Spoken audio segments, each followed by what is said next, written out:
Vote engineering এর রাজসাক্ষী হিসেবে সাবেক উপদেষ্টা রিজওয়ানা হাসানকে হচ্ছে বিচারের মুখোমুখি বা জিজ্ঞাসাবাদের মুখোমুখি করা এবং জুডিশিয়াল তদন্তের আহ্বানও জানিয়েছেন।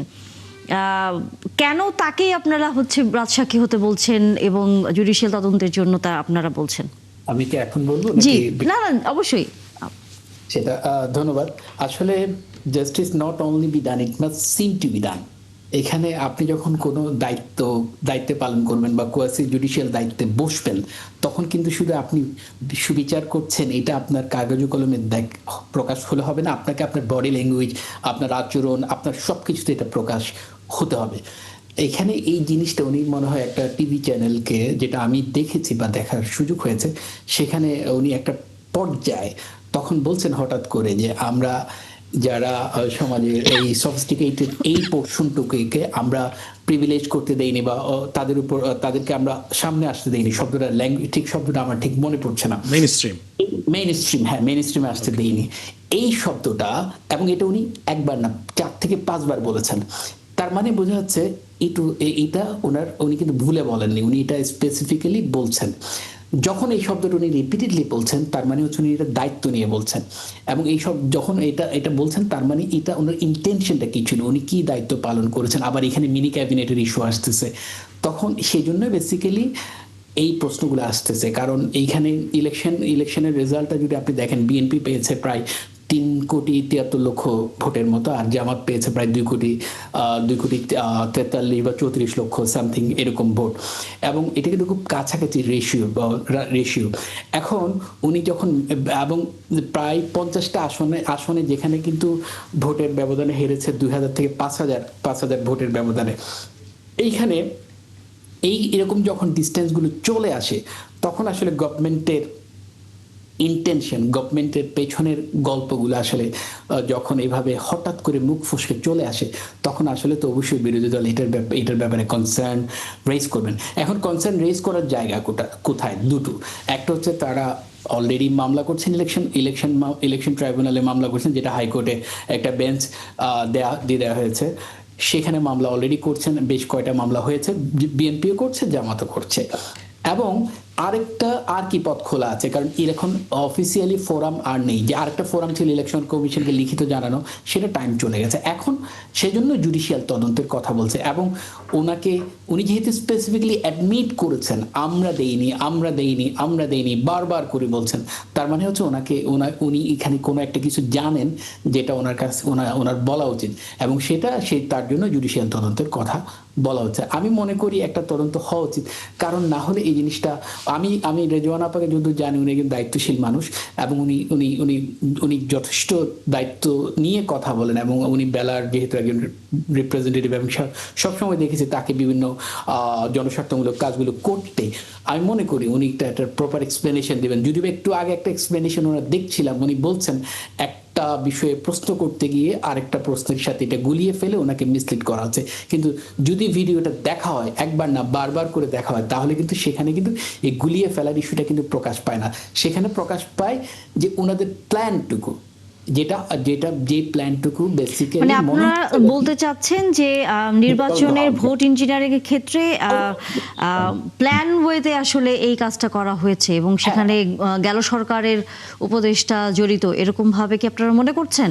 সেটাই তো জামাত তো সেটাই বলছে। এবং চৌধুরী মনি, আপনার কাছ থেকে যদি মন্তব্য নেই, কারণ বিএনপি কে বারবারই জামাত বলে আসছে তারা ভোট ইঞ্জিনিয়ারিং করে জিতেছে। কথা বলি, জি, রিজওয়ানা হাসান বিএনপি করে না, সে বিএনপি ঘরানার না, সে যতগুলো কাজ করেছে বিএনপির পক্ষে কখনোই একটা কাজও যায় নাই, এবং এটা তার নিজস্ব ব্যাপার। সে কি বলেছে, কোন নারীদের ব্যাপারে কি বলেছে, সেটা তার নিজস্ব ব্যাপার। আমি শুধু এইটুকু বলবো, গত সরকার ইন্টারিম গভর্নমেন্ট যে কাজগুলো করেছেন, সেগুলো কিন্তু আজকের যারা বিরোধী দল তাদের পক্ষের কাজই সব করেছেন। প্রশাসন দখল করা, তাদের হয়ে সরকার কাজ করেছেন।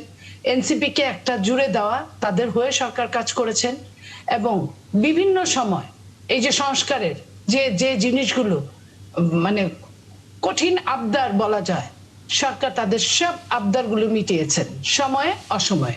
তাহলে সরকার যদি আজকে এই কথা বলেন, তাহলে তাদের সাথে সরকারের কি সম্পর্ক, তারাই এটা বুঝবেন। এটা তো বিএনপির কোনো হেডেক নাই। এমন না যে বিএনপির জন্য সরকার বিরাট কিছু করে ফেলেছে, বরং সরকার আপনি দেখেন সরকার সব ক্ষেত্রে বিএনপির জন্য হুমকির মতো দাঁড়িয়েছিল। এই গত 18 মাস বিএনপি একটা বড় দল বলে সরকার কখনো কখনো বিএনপি বিগড়ে গেলে তাদের জন্য সমস্যা হবে, এই কারণে সরকার কখনো কখনো বিএনপিকে ডেকেছে বা ডাকতে বাধ্য হয়েছে। আপনি একটা কথাই বলেন, জাতিসংঘে যারা গেছে, আজকে যারা 6 সিট পেয়েছে তারাও 2 জন প্রতিনিধি সরকার নিয়ে গেছেন সঙ্গে করে, যারা বিরোধী দল তাদেরও 2 জন নিয়ে গেছে, যারা 2/3 মেজরিটি বেশি তাদেরও 2 জন নিয়ে গেছে। তাদের প্রথমে 2 জন দিয়েছিল এবং এনসিপির একজন দিয়েছিল এবং বিরোধী দলের একজন দিয়েছিল, সেটা নিয়ে কত সরকারের কাছে যেভাবে আবদার করেছে সরকার সেভাবেই কাজ করেছে। সরকার বহুবার বলেছে যে এই এনসিপি কে যে কোনো জায়গায় বিশেষ গুরুত্ব দিয়ে আনার জন্য, এবং সর্বশেষ নির্বাচনের আগে সরকার বলেছে ইয়াংরা অনেকগুলো এমপি পাবে, মন্ত্রী পাবে, সরকার তার মতো করে প্ল্যান করে গেছে। আমি যদি বলি এই সরকার নির্বাচন চেয়েছিল কিনা একটা সন্দেহ আছে, সঠিক সময় হয়তো সরকারের কিছু করার ছিল না। আজকে যদি কাউকে এই নির্বাচনের জন্য থ্যাঙ্কস জানাতে হয়, তাহলে আমার মনে হয় যে সেই সেনাবাহিনীদেরকে থ্যাঙ্কস জানাতে হবে, সেই যারা আইন শৃঙ্খলা রক্ষাকারী বাহিনী যাদের নিয়ে আমরা ভয়ে ছিলাম, ভীত ছিলাম তারা পারবে কিনা, এবং এখানে অগ্রণী ভাগে ছিল সেনাবাহিনী। সরকার যেখানে চুপ করে থাকতে এবং নিতে বাধ্য হয়েছে, কারণ সরকার অস্ত্র উদ্ধার করে নাই, নির্বাচনের যে পূর্ব শর্তগুলো একটাও পালন করে নাই, তারপরেও আমরা চুপ থেকেছি যে একটা নির্বাচন হয়ে যাক। সরকার প্রধান নিজে ভয় দেখিয়েছে যে এই সরকারের এই নির্বাচনের আগে বড় ধরনের কোনো ঘটনা ঘটতে পারে। তো এই যে তারা এই কাজগুলো করেছে, আমরা তো কিছু বলিনি। আজকে রিজওয়ানা জামাতের আমিরের একটা কথার প্রেক্ষাপটে এই কথাটা হয়তো বলেছে, তারা হয়তো মনে মনে খুশি হয়েছে, কিন্তু তাদের কিছু করার ছিল এটা। আর যাই হোক না কেন আমি বিশ্বাস করি না, বাংলাদেশ জাতীয়তাবাদী দল বিশ্বাস করে না, এবং বাংলাদেশের যারা ভোটার আপামর জনগণ তারা বিশ্বাস করে না। আমার বিরোধী দলের সহকর্মী ভাই যে কথাটা বললেন 3.5 কোটি, 3,72,73 লক্ষ এবং 2,45 লক্ষ, প্রায় 1,16,00,000 উপরে ভোটের ব্যবধান, এটি কিন্তু নিকটতম ব্যবধান না। 3,05 কোটি ভোট কাস্ট হওয়ার মধ্যে 1 কোটি ব্যবধান যদি হয়, 1,15 কোটি ব্যবধান হয়, তাহলে নিকটতম ভোট না। তাহলে এতগুলো ভোট এদিক ওদিক করার মতো কোনো সরকারের ক্ষমতা থাকলে সরকার অনেক কিছুই আগে ভাগে করতো। সরকার যেটা করেছে, সরকার বিদেশি অনেকেই উপদেষ্টা বানিয়েছে, অনেক নাগরিককে, বিদেশিদের অনেকের কথা সরকার শুনেছে, বাংলাদেশের কারো কথাই শুনে নাই। যদি কারো কথা শুনে থাকে তাহলে আজকের বিরোধী দলের কথা শুনেছে। এবং আমাদের সাথে সাবেক সরকারের একজন প্রতিনিধি আছেন, আপনি যদি চান উত্তর দিতে পারেন। আমি দুজনের বক্তব্যেই আমার বেশ কিছু রেসপন্স করার মতো আছে। আমরা আলোচনায় আসলে ছিলাম গেল নির্বাচনটিকে নিয়ে। আমাদের সহ যেসব অতিথিরা আছেন এর মধ্যে হচ্ছে আশা করি বেশ কিছু প্রশ্ন জমেছে ফয়েজ আহমেদের কাছে, কারণ যেহেতু আপনি গেল সরকারের প্রতিনিধিত্ব করেছেন। প্রথম কথা হচ্ছে, গেল সরকারে থাকা অবস্থায় আমি সরকারের বিষয়ে যে সমস্ত প্রশ্ন উঠতো সেগুলিতে রিপ্লাই করার জন্য বেতন পেতাম আসলে।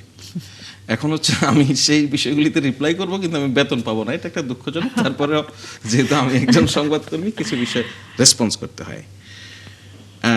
আমি একটু একটা ব্যাকগ্রাউন্ড বলি।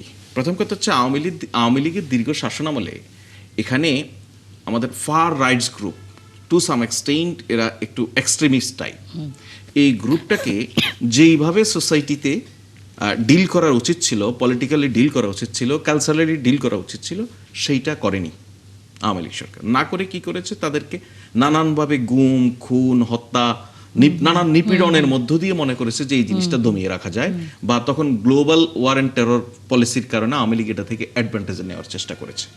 এর ফলে এই এক্সট্রিমিস্ট গ্রুপটা একদম দমিত হয়ে একটা অবস্থার মধ্যে ছিল। এটা হচ্ছে আমাদের রাইট উইংয়ের যে সমস্ত মানুষেরা নানানভাবে সচেতন, তাদের একটা খুবই ক্ষুদ্র অংশ হলেও এরা কিন্তু খুব রেডিক্যাল টু সাম এক্সটেন্ট। এটার সঙ্গে জামাত ইসলামীর রাজনীতির খুব একটা মিল নেই আমার। তো এখন মুশকিল হচ্ছে, যখন একটা অভ্যুত্থান হয়ে গেল, অভ্যুত্থানে অনেকগুলি স্টেক হোল্ডার্স থাকে। অভ্যুত্থানে আওয়ামী লীগের বিরুদ্ধে যতগুলি ফোর্স, যত জায়গায় যত ক্ষোভ নিয়েছিল, সবাই একত্রিত হয়েছিল। সেখানে যেমন বোরকা পরা নারী ছিল, স্লিভলেস নারীও ছিল, কিন্তু একই সঙ্গে মিছিল করেছে। আপনি সোসাইটিতে পরবর্তীতে এই সহাবস্থানটা নানানভাবে খুঁজে পাবেন না, বিকজ একটা কমন ইন্টারেস্টের জায়গায় সব এক হয়েছে। তার মানে কি, ওই যে এক্সট্রিমিস্ট গ্রুপ আমরা যাদেরকে বলছি বা যারা আসলেই নানান এক্সট্রিমিজমের সঙ্গে ইনভলভ, খুব রেডিকাল কর্মকাণ্ড পরিচালনা করে, এই গ্রুপটাও তো এই অভ্যুত্থানে অংশ নিয়েছিল। যেন অভ্যুত্থান পরবর্তী সময় এরা সবাই মানে একদম গুহা থেকে বেরোয় আসার মতো অবস্থা। সবাই মনে করছে যে এইবার তো দেশ স্বাধীন করেছি, সো আমার কিছু দায়িত্ব আছে, আমার কিছু দাবি আছে। দ্যাটস ওয়াই যে যার জায়গা থেকে সর্বোচ্চ অথরিটি নিয়ে এক ধরনের পাওয়ার ইম্পোজ করা শুরু করেছে। ধরুন মাজার ভাঙা, আরো নানান ধরনের লাশ তুলে পুড়িয়ে ফেলা, এই জঘন্যতম অপরাধগুলি, নিউজ পেপারের অফিসে হামলা করা, এই জঘন্যতম ব্যাপারগুলি কারা করেছে? তাহলে এটাকে কেন নিয়ন্ত্রণ করা যায়নি? এই একটা দীর্ঘ আলোচনা আছে, আমি সেটাতে না গিয়ে এই প্রসঙ্গটায় কেন বললাম এবং এটা কেন রিলেটেড সেই জায়গাটা বলছি। সেটা হচ্ছে সৈয়দা রেজওয়ানার যে ইন্টারভিউ টেলিভিশনে নেওয়া হয়েছে, সেই ইন্টারভিউতে উনি কিন্তু বারবার এই জায়গাটাকে মেনশন করছিলেন। দেখুন, আমরা তো তাদেরকে মেরে ফেলতে পারি না, আমরা তাদেরকে কোনোভাবেই যেন তারা সোসাইটির মেইন স্ট্রিমে চলে না আসে, সেই জায়গাটা এনশিওর করার জায়গায় আমরা কাজ। কাদেরকে নিয়ে বলছে? একটা রেডিকাল গ্রুপকে নিয়ে বলছে, যারা মাজার ভেঙেছে, যারা বিভিন্ন জায়গায় বাউলদের উপরে হামলা করেছে, এই ধরনের মানুষগুলিকে নিয়ে বলেছে। সুতরাং এই জায়গা থেকে অল অফ এ সাডেন উনি ওইটা নিয়ে বলছে, নারী ইস্যুতে তাদের ওই রেডিকাল গ্রুপের অবস্থান নিয়ে বলছে, অল অফ এ সাডেন একটা নির্বাচনের প্রশ্ন চলে আসলো, যেটাতে উনি যে প্রসঙ্গেই ছিলেন না। তো আমি বোধ করি যে জামাত ইসলামও এটা ওনার সঙ্গে ব্যক্তিগত পরিসরে আলাপ করে হোক বা যেভাবে হোক জামাত ইসলাম রাইটলি আন্ডারস্ট্যান্ড করে। তাহলে এখানে পলিটিক্সটা কোথায়?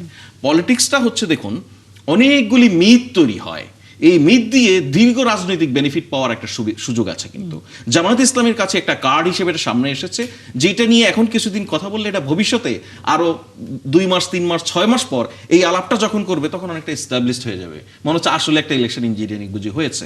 সেজন্য আমি মনে করি পলিটিক্যালি জামাত এই কাজটা করছে, যেটা জামাত অলরেডি সৈয়দা রেজওয়ানার বক্তব্য বলেন এবং এর প্রাসঙ্গিকতা যদি বিবেচনা করেন, তাহলে জামাত পলিটিক্যালি এতটা ম্যাচিউর যে তাদের কাছে এটা ক্লিয়ার হওয়ার কথা। কিন্তু পলিটিক্যালি এই ম্যাচুরিটিও জামাতের আছে, এই অ্যাডভান্টেজটা দীর্ঘদিনের জন্য তাদেরকে নিতে হবে। সুতরাং বিএনপিকে ভবিষ্যতে ঘায়েল করার জন্য, কথা বলার জন্য ভবিষ্যতে বলতে পারবে যে উপদেষ্টা পরিষদ থেকে বেরিয়ে আসা লোকেরা বলেছে কিন্তু যে কি কারণে জামাতকে তারা ক্ষমতায় আসতে দেয়নি। সুতরাং এই অ্যাডভান্টেজটা নিচ্ছে। এটা হচ্ছে আমার ভাইয়ের বক্তব্যের রিপ্লাই আমি বললাম। তারপরেও ওনাদের যদি মনে হয় পার্টিকুলার কোনো দাবি থাকে উপদেষ্টার বক্তব্য নিয়ে, ওই দাবি নিয়ে ওনারা সুনির্দিষ্ট জায়গায় যেতে পারেন। তদন্ত হওয়ার প্রয়োজন হলে তদন্ত হবে, জিজ্ঞাসাবাদ হওয়ার প্রয়োজন হলে, কিন্তু জিনিসটা ওনারা পরিষ্কার। 2 নম্বর হচ্ছে আমার আপা যেটা বলেছেন, বলতে এমন অনেক কিছু বলে ফেলেছেন। আমি বোধ করি যে, আমি তো কমিউনিকেশনের স্টুডেন্ট, আমি বোধ করি কমিউনিকেশনের স্কিলের জায়গা থেকে আপার বক্তব্য কিছুটা ওনার নিজের দলের বিরুদ্ধে চলে গেছে। ধরুন বলতে গিয়ে কিছু ন্যারেটিভ আছে না, দাঁড় করিয়ে দেওয়া হয়েছে, আমরা বলছি, ফেসবুকে দেখছি, বলতে আরাম পাই। হ্যাঁ, বলছি কাকে ধন্যবাদ দিচ্ছি, কেন ধন্যবাদ দিচ্ছি, এটা ঠিক পলিটিক্যাল ফিডব্যাক বা পলিটিক্যাল অ্যানালিসিস দাঁড় করালে ওনার বক্তব্যের মিনিং কি? যেমন রেজওয়ান আপার বক্তব্য নিয়ে যেমন একটা মিনিং জামাত দাঁড় করিয়েছে, আজকে যদি আমার মনি আপার বক্তব্য নিয়ে একটা মিনিং দাঁড় করানোর চেষ্টা করে, সরকারকে নয় অমুককে ধন্যবাদ দেওয়ার চেষ্টা করছে নির্বাচনের জন্য, এরকম বিদেশি নাগরিক নিয়ে কথা বলেছে। আপা, আপনার পার্টি তো একজন ব্যক্তি উপদেষ্টা পরিষদে রয়েছিলেন, উপদেষ্টা ছিলেন, তার বিদেশি নাগরিকত্ব রয়েছে, তার পদত্যাগও চেয়েছে। এখন যদি তারা বলে যে উনাকে কেন আপনি আপনাদের ক্যাবিনেটে নিয়ে নিলেন, তাই না? সো এই আলাপগুলি আমরা আগেও ডিবাঙ্ক করেছি এই তরিকায় যে যেই মানুষটাকে আপনি এই ব্লেমটা দিচ্ছেন, আমি লাইভ টক শোতে বলেছি, জনাব খলিলুর রহমানের যদি আপনি বিদেশি নাগরিকত্ব দেখাতে পারেন, আমি চাকরি ছেড়ে দেবো, আমি চ্যালেঞ্জ দিয়েছিলাম। সো আমরা সেই জায়গায় তো তখন আমাদের উপদেষ্টা ছিলেন সে সময়, আমি সেই সরকারের সঙ্গে ছিলাম, আমরা দায়িত্ব নিয়ে বলেছি। তারপরেও কিন্তু পলিটিক্যাল জায়গায়, পলিটিক্যাল ল্যান্ডস্কেপে এই আলোচনাটা দীর্ঘদিন ছিল, ওনাকে বিদেশি নাগরিক হিসেবে নানানভাবে উপস্থাপন করা হয়েছে। সুতরাং সেই মানুষকেও তো আপনাদের প্রয়োজন হয়েছে, নিচ্ছেন। তো আমার মনে হয় ওই সময়কার রাজনৈতিক বাস্তবতায় যেই আলাপগুলি শুধুমাত্র ইন্টারিমকে এক ধরনের চাপে রাখার জন্য, এক ধরনের নানান রকম অবিশ্বাসের জায়গা থেকে ধরুন করেছেন, সেই আলাপটা যদি এখনো করেন, তাহলে আপনাদের যেই নির্বাচনের মধ্য দিয়ে বাংলাদেশের ইতিহাসে সবচেয়ে সেরা নির্বাচনগুলির একটা, বাংলাদেশের ইতিহাসে এমন একটা নির্বাচন হয়েছে যেটা নিয়ে পার্টিকুলার কোনো কোয়েশ্চেন নেই, যেটা কোনো রক্তক্ষয়ের ব্যাপার নাই, সেই নির্বাচনকে নিয়ে যদি এভাবে পলিটিক্যালি একটা বেনিফিট পাওয়ার জন্য অন্তত একটা ক্ষুদ্র আলোচনায় আলাপটা করি, তাহলে এটা বিপজ্জনক হয়ে দাঁড়াবে। ভবিষ্যতে আপনার দল কি ধরনের নির্বাচনের মধ্য দিয়ে এসেছে, কাদেরকে ম্যানেজ করে এসেছে, এই প্রশ্নগুলি উঠবে। দয়া করে এই জায়গাটাকে আমার মনে হয় ফোকাস করা জরুরি।